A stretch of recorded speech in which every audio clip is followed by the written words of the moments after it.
इक्तिदार में बैठे बूमर्स के लिए अब यह किस्सा तमाम हो चुका है। नई नस्ल अब वो सब नहीं खरीद रही जो आप उन्हें बेचने की कोशिश कर रहे हैं। आप स्कूल्स और कॉलेजेस में हब्बुल वतनी के प्रचार के लिए चाहे कितने ही सेमिनार करवा लें, ये तरीका अब काम नहीं कर रहा।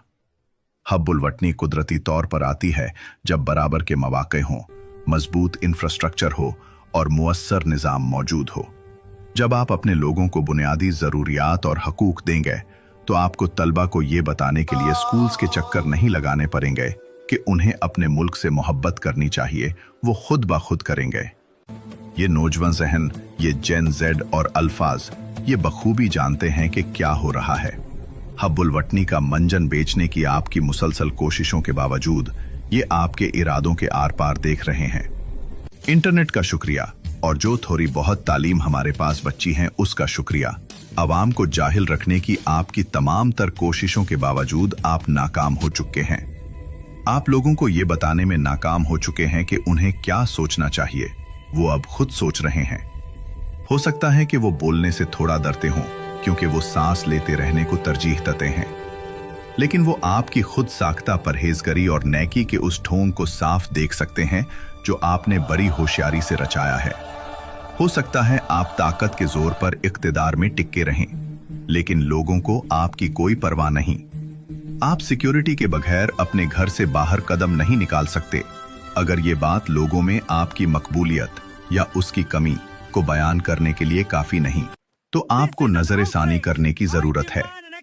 नौजवान नस्ल अब तंग आ चुकी है, चूंकि उन्होंने सीख लिया है कि वो ताकतवरों को चैलेंज नहीं कर सकते, इसलिए वो मुल्क चोर कर जा रहे हैं। ये सोचना मेरी खाम ख्याली होगी कि वो करप्शन के खिलाफ कोई तहरीक चलाएंगे। वो तहरीक चलाने के बजाय खामोशी से निकल जाने को तरजीह दे गए और मुड़ कर नहीं देखेंगे, क्योंकि उन्होंने देखा है कि उनके जिन दोस्तों ने आवाज उठाई उन्हें खामोश करा दिया गया।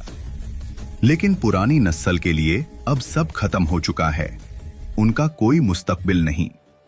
नौजवान आबादी और मौजूदा निजाम के दरमियान एक बहुत बड़ा खला पैदा हो चुका है। इनके दरमियान कोई मुश्तरका जमीन नहीं है। जेन जेड तेज इंटरनेट चाहती है, इक्तिदार वाले मजबूत फायरवॉल चाहते हैं। जेन जेड सस्ते स्मार्टफोन्स चाहती है, बूमर्स चाहते हैं कि फोन पर टैक्स लगे।